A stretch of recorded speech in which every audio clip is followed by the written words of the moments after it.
안녕하세요. 한약사 광남원입니다. 최근 열대야로 밤잠을 설치시는 분 많으실 겁니다. 잠을 못 들기도 하지만 수면 도중에 계속 깨어나거나 너무 일찍 일어나는 경우들이 있죠.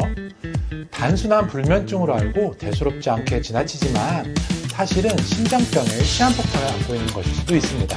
오늘은 수면 무호흡증의 위험성에 대해서 말씀드려보려고 하는데요. 말 그대로 잠자는 동안 숨을 안 쉬는 무서운 질병입니다. 보통 10초 이상의 무호흡이 1시간에 5회 이상 있는 경우부터 치료를 생각하는데요. 자다가 킥킥거리면서 깨서 숨을 몰아쉬거나 가슴에 통증을 느끼기도 하고요. 잠을 이루지 못하는 것인데요. 단순한 잠버릇이라고 생각하면 큰 오산입니다. 바로 심장에 엄청난 부담을 주기 때문입니다. 숨을 제대로 못 쉬면 우리 몸은 산소 부족 상태에 놓이게 되고 심장은 부족한 산소를 빨리빨리 공급하기 위해 평소보다 훨씬 더 열심히 펌프질을 해야 합니다. 실제로 수면 무호흡 환자는 심혈관 질환 발생률이 2배에서 3배 정도 높고 심할 경우 돌연사의 원인이 되기도 합니다. 수면 무호흡증을 치료하지 않으면 낮에 졸린 주간 기면 증상이 나타나거나 심하면 인지장애가 생기기도 하고 고혈압, 부정맥, 관상동맥질환, 뇌졸중, 심장대사질환, 당뇨병 등 심각한 합병증을 유발해 환자 삶의 질 저하에도 영향을 미칠 수 있습니다. 그러면 한의학에서는 이를 어떻게 볼까요? 한의학에서는 수면 무호흡증에 대한 직접적인 언급은 없지만 주로 꿈을 많이 꾸는 것을 심장 건강과 연관지어 생각하고 있습니다.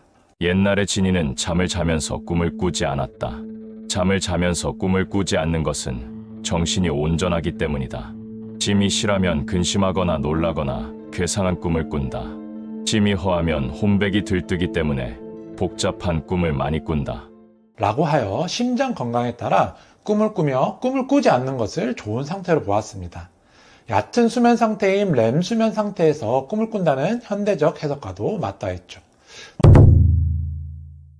보통 잠들기 시작해 60분 정도가 지난 다음에 눈동자가 빠르게 움직인다는 렘 수면 상태가 시작되는데 불규칙한 생활이나 스트레스 등 때문에 잠든 직후부터 렘 수면이 생기는 경우에 가위 눌림이 일어나기 쉽다고 합니다. 수면 초기에 의식이 비교적 뚜렷하기 때문에 꿈을 현실로 느끼는 것이고 렘 수면 중에는 근육에 힘이 들어가지 않아 몸을 움직일 수 없기 때문에 심령 현상처럼 느끼게도 됩니다. 오늘 밤 여러분의 심장은 안전하신가요? 수면 무호흡증이 심각한 것은 대부분 수면 무호흡증이 있음을 알지 못하고 안다 해도 단순 잠버릇 정도로만 생각하는 것입니다. 그리고 불면증이라고 생각해 졸피뎀이나 벤조디아제핀계의 진정제 등을 처방받는 경우에는 그 증상을 더욱 악화시키고 위험에 빠뜨릴 수 있습니다. 다음 영상에서는 해야 할 것과 하지 말아야 할 것들을 말씀드릴 테니 구독과 좋아요, 알림 설정으로 꼭 다시 찾아주시길 부탁드립니다. 오늘도 귀한 시간 내주시고 시청해주셔서 진심으로 감사드립니다. 여러분이 조금이라도 더 건강하시길 기원하겠습니다. 감사합니다.